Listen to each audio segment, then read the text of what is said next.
Assalamualaikum warahmatullahi wabarakatuh. Kepada yang terhormat Bapak Ibu dosen penguji uji kinerja pada PPG Transformasi Pendidikan Agama Islam tahun 2025.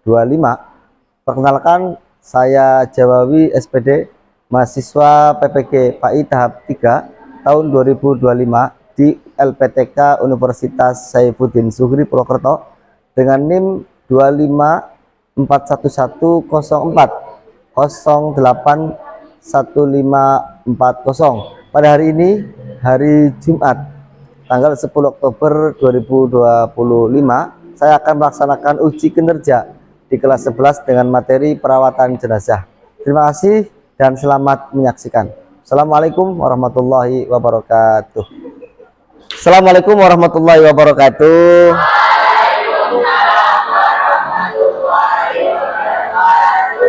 Selamat pagi anak-anak. Luar biasa. Alhamdulillah kita berjumpa kembali Mapel PAI SMA Maarif NU Karanganyar. Untuk pertemuan ini kita sudah memasuki bab menyolati jenazah atau mengurusi jenazah. Tapi sebelum KBM, sebelum materi saya sampaikan, alangkah baiknya terlebih dahulu kita berdoa supaya pembelajaran ini masuk dalam sanubari hati kita secara praktek dan secara pembelajaran dan dipraktekkan nantinya di masa depan kalian. Amin. Untuk doa, saya minta Mas Fadil untuk memimpin doa. Untuk mengawali pelajaran kali ini, mulai. Bismillahirrahmanirrahim. Alhamdulillah kita sudah berdoa. Sebelum kita masuk materi, saya akan cek dulu kehadiran kalian. Ada dua yang tidak berangkat ya, Mbak Nisa sama Mas Darsono. Mbak Nisa kenapa tidak izin? Kalau Mas Darsono sakit, kita doakan semoga Mas Darsono yang hari ini sedang sakit dan tidak berangkat, besok bisa sehat dan bisa bertemu kita kembali. Amin amin ya rabbal alamin. Terima kasih. Sebelum materi saya sampaikan, marilah kita menyanyikan lagu Ya Lal Waton. Binasa di bawah durimu. Untuk pertemuan hari ini adalah materi pemulasaran. Bahasa Jawanya ngulesi mayit. Mayit itu bahasa Arab. Mayitah. Bahasa Indonesia itu bangkai sebenarnya.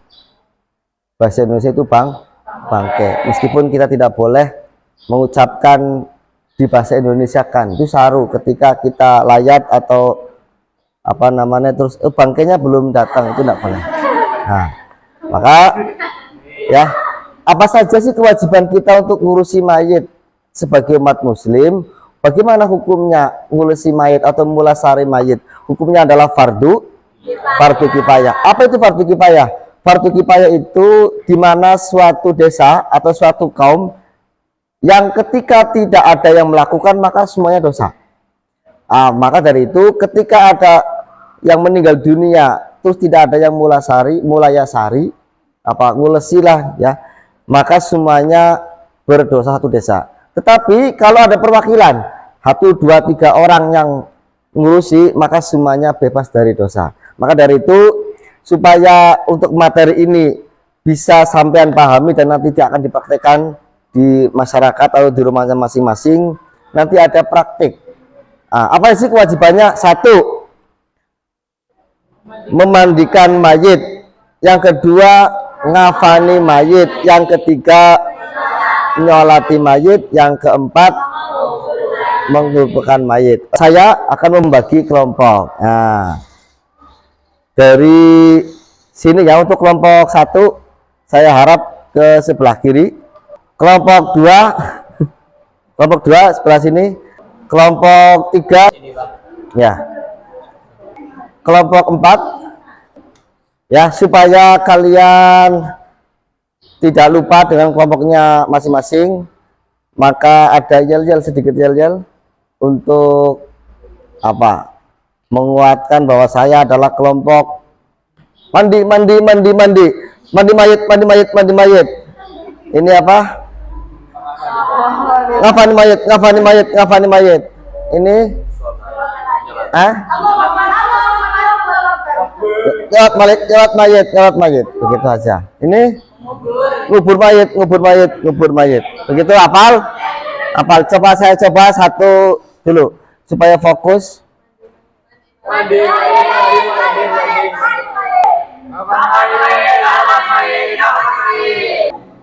mayit, jalan mayit, jalan mayit. Oke. Sekarang kita masuk pada materi. Materi yang pertama adalah memandikan mayit. Memandikan mayit itu hukumnya wajib. Ya tadi yang tidak boleh dimandikan, mas syahid nggak usah dimandikan, tapi dikafani. Nah, sekarang memandikan mayit itu bagaimana? Memandikan mayit itu pertama tempatkan ke dalam tempat yang tertutup. Tempat yang tertutup. Tidak boleh ada yang melihat kecuali yang memandikan. Lalu siapa saja yang boleh memandikan? Kalau dia seorang istri atau seorang wanita yang bersuami, maka yang berhak adalah suaminya. Kalau dia seorang ibu, maka yang berhak adalah anak-anaknya. Nah, terkait dengan yang lain tetangganya, jelas kalau mayitnya laki-laki, maka yang memandikan adalah laki-laki. Kalau yang meninggal itu adalah wanita, yang berhak adalah wanita atau perempuan yang memandikan. Kecuali kerabat tadi ya, kecuali kerabatnya, yang berhak sekali malah suaminya atau istrinya. Gitu. Boleh beda jenis, tetapi ada hubungan. Bisa dipahami? Silakan untuk kelompok memandikan mayit untuk menuju ke tempat simulasi. Orang yang memandikan itu adalah orang yang dipercaya. Untuk apa? Dipercaya untuk tidak mengumbar aib-aib si mayit. Jangan-jangan setelah ini selesai memandikan, kamu cerita sama teman kamu, sikile boroken, apalagi dan pokoknya orang tompele, umpama itu tidak boleh. Maka harus amanah, apapun kamu lihat diam. Bisa dipahami? Nah, yang pertama adalah membersihkan semua kotorannya, yang kedua membasuh semua anggota tubuh dari jenazah ini, yang ketiga mengawetkan, proses mengawetkan. Setelah bersih kotorannya, ditutup kembali dong. Nah, paling itu ya, ditutup kembali. Terus ini jangan lupa pokoknya semuanya yang ini yang kotor-kotor juga. Baru dimandikan. Niatnya bagaimana? Niatnya saya niat memandikan jenazah atau mayit ini. Pak, harus pakai gayung atau pakai selang? Harus pakai gayung atau pakai selang?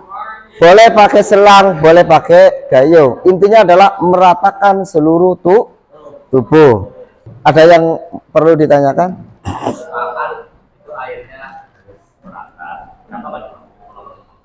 Kenapa nggak dimasukin kolam renang? Jenazah itu hakikatnya masih hidup. Kan kerasa. Kalau ngosoknya kasar juga dia kerasa. Kalau dimasukkan ke kolam renang, dia nggak bisa bernapas. Mati lagi nanti. Enggak. Kita harus tata caranya satu ya. Yang pertama itba ke Rasul, tata cara memandikan mayit. Kenapa nggak langsung saja? Nah, karena memang tuntunannya harus prosesi yang baik dan benar khususnya. Selanjutnya kelompok mengafani mayit. Sebelum masuk ke praktek, saya terangkan dulu. Jenazah laki-laki dan perempuan itu beda. Ya, beda. Laki-laki itu laki-laki 3 lapis. Perempuan berapa? 5 lapis. Jadi apa saja yang dibutuhkan? Sebenarnya 3 lapis saja sudah cukup. Mau laki-laki mau perempuan. Nah, yang lain itu disunahkan saja. Jadi, artinya kewajibannya adalah menutupi sebenarnya. Nah, 3 lapis juga cukup. Nah, kalau 5 ini disunahkan 5 untuk perempuan. Apa saja berarti? Ada sarungnya, ada kerudungnya, ada kalau cawat, kalau bahasa cawatnya. Ya, untuk perempuan. Nah, sekarang kita praktek yang pertama adalah mayit laki-laki. Sekarang ditutup dari sebelah kanan dulu. Kanannya sini, ini. Ayo kita tutup. Itu gak apa-apa. Tutup itu ya. Kita tutup. Ini kan sudah gak kelihatan. Ini boleh ngambil yang merahnya atau kain yang menutup.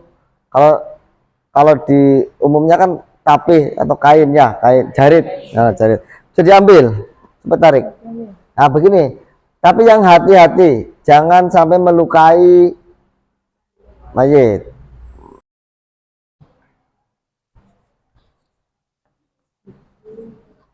Dimasukkan ke sini. Hati-hati talinya. Talinya di sebelah kiri, karena jenazah akan menghadap ke kiblat gini. Semua lubang itu dikasih kapas, dipersiapkan kapas, terus apalagi minyak supaya wangi begitu. Nah, terus tutupi. Terus kembang-kembang ini semua matanya, mohon maaf, buka dulu. Tadi lupa ya. Jadi semuanya dikasih kapas.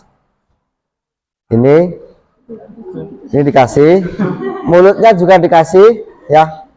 Terus apalagi telinga, terus ros-rosan,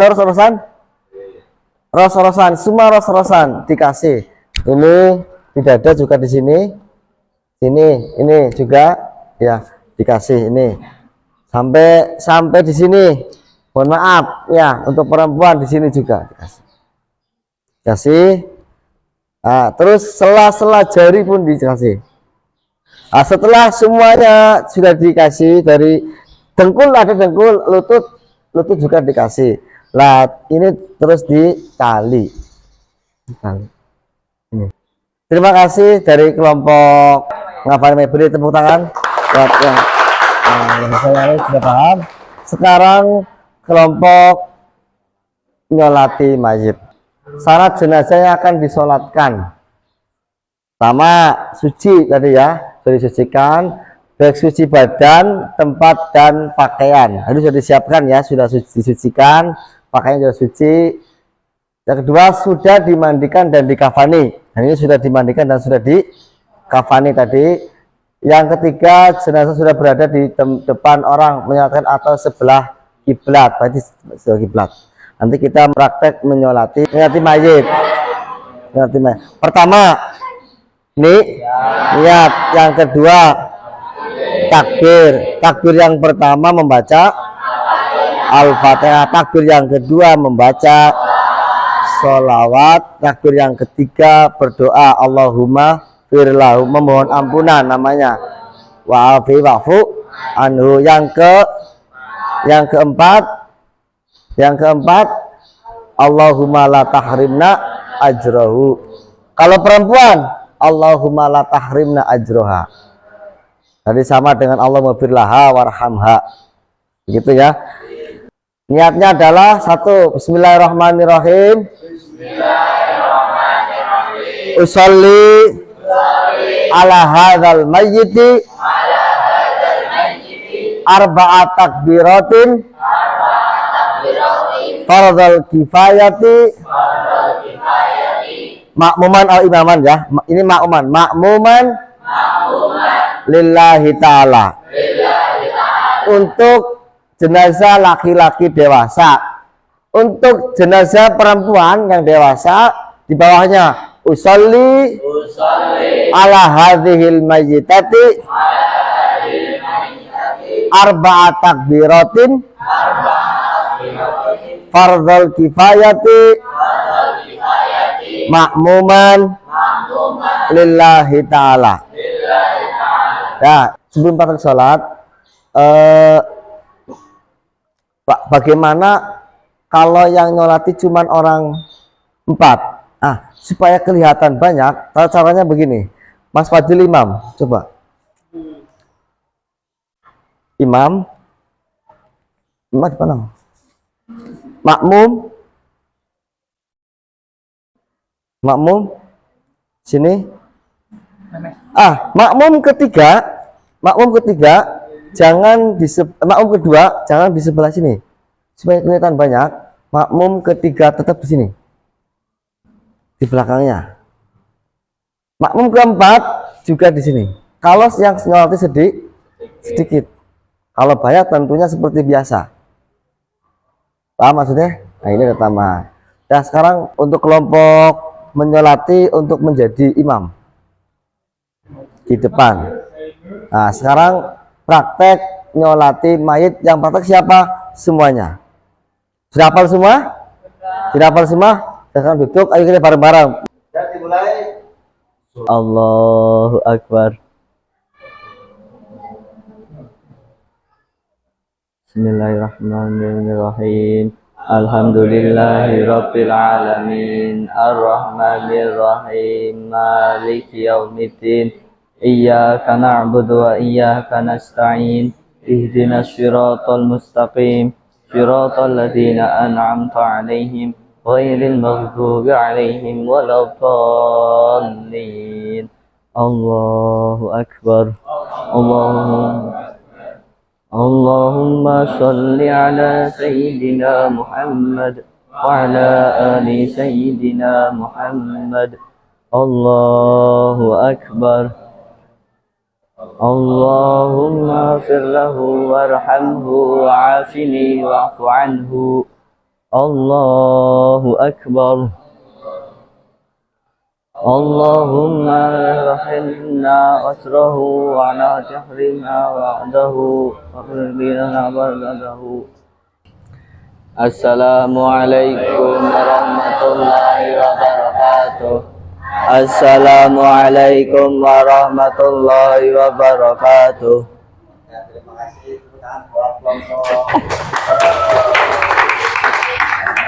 Sekarang duduk kembali.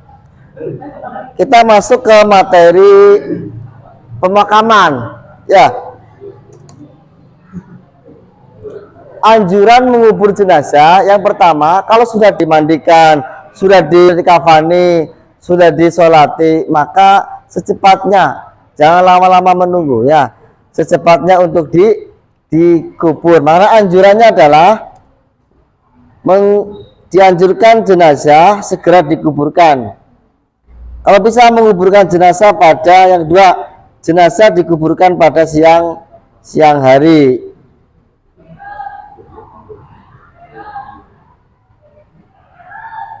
Nah, meluaskan kubur, meluaskan liang kubur. Biasanya ukurannya pakai kayu ya, pakai kayu. Nanti yang gali minimnya berapa? Minimnya 1 dada manusia. Standarnya sapengaweh. Apa itu tujuannya sampai dalam begitu? Tujuannya agar tidak dimakan hewan buas. Yang kedua juga agar tidak ketika membusuk tidak menyebar baunya ke mana-mana. Begitu ya. Setelah ini dari kelompok ngubur, nanti kita praktek mengubur mayit. Yang keempat, cara meletakkannya adalah kita membaca Bismillahi wa ala millati Rasulillah. Apa? Bareng-bareng. Bismillahi wa ala millati Rasulillah. Lewat yang lain, Bismillahi wa ala millati Rasulillahi wa ala sunnati Rasulillah. Ketika meletakkan jenazah. Bisa dipahami? Nah, sekarang kelompok mengubur, berdiri. Anggap aja ini kuburannya. Sini. Ini anggap saja turun dari keranda. Ya, turun dari keranda. Ini sebelah sini kepalanya. Silakan serahkan kepada yang ini. Anggap aja kamu di dalam ruang, dalam kubur, di dalam liang. Ya, tambah nih. serah terima tampani ya. Karena anggap saja ini tanahnya di sini. Ini kan harusnya di sana ya. Ini balik. Turunkan, hadapkan ke kiblat. Sudah menghadap kiblat? Sudah menghadap kiblat, supaya hidung, jempol kaki sama tangan ini ya menempel. Ini adalah ini hidung untuk menempel ke tanah. Ini kan tanah ya. Kamu tinggal buka karena talinya tadi bukan tali paten ya, dibuka. Iya semuanya. Tapi talinya masih ada. Semuanya dibuka. Kamu pernah dengar ada pocong itu talinya nggak dibuka? Iya, mumun begitu. Ya, mumun, pocong mumun. Ya, dibuka. Setelah dibuka, hidungnya menempel mana? Ya, ini, nempel di tanah. Terus ada ganjelnya, namanya gelu. Terus ada bola tanah tuh, boleh pakai tanah, diganjel di sini. Buat ganjel. Di sini juga ada. Tadi ganjelnya mana? Nah, sini. Tanahnya berapa biasanya, Pak? Minimal 3. Karena kalau orang Jawa itu ada istilah gelu, tugel kabeh kecuali telu. 1 sedekah jariyah, yang kedua ilmu yang bermanfaat, yang ketiga anak yang soleh atau waladun solihun yad'aulah, anak yang selalu mendoakan kedua orang tuanya. Begitu ya. Sudah cukup? Sudah cukup, kita tinggal diuruk. Terima kasih untuk kelompok mengubur jenazah. Bisa dipahami tadi dari awal, dari memandikan, yang kedua mengkafani, yang ketiga menyolati, yang keempat menguburkan. Sebelum kami menutup pertemuan hari ini, silakan untuk menulis satu umpan balik, yang kedua LKPD-nya monggo di kelompoknya ditulis masing-masing beserta nama kelompoknya, terus deskripsi kegiatannya. Menurut kalian bagaimana? Untuk kelompok mandi mayit, untuk kelompok kafan mayit, untuk kelompok sholat mayit, untuk kelompok menguburkan mayit, sama ditulis proses hari ini apa yang kalian pahami. Berkelompok ya.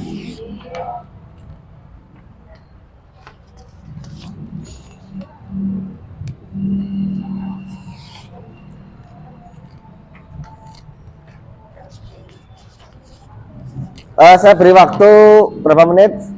5 menit cukup? 10 menit ya.